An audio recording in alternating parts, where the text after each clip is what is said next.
విజయవాడ నగరంలోని చిన్నారుల విక్రయానికి పాల్పడుతున్న ఒక భారీ ముఠాను పోలీసులు ఛేదించారు.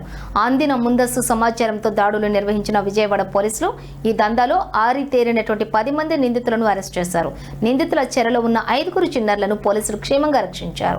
నిందితుల వద్ద నుంచి చిన్నారులను విక్రయించగా వచ్చినటువంటి 3.30 లక్షల నగదును పోలీసులు సీజ్ చేశారు.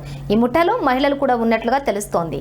వీరు ఎక్కడి నుంచి పిల్లలను తీసుకొస్తున్నారు, వీరికి ఎవరెవరు సహకరిస్తున్నారు అనే కోణంలోని లోతుగా పోలీసులు దర్యాప్తు చేస్తున్నారు.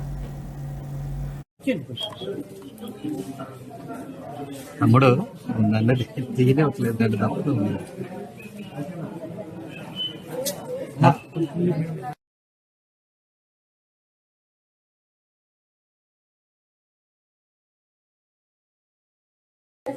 మీరు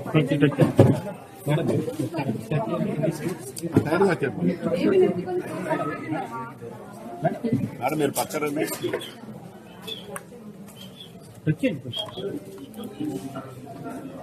తమ్ముడు నన్ను దిగనివ్వట్లేదు, నన్ను తప్పుతుంది.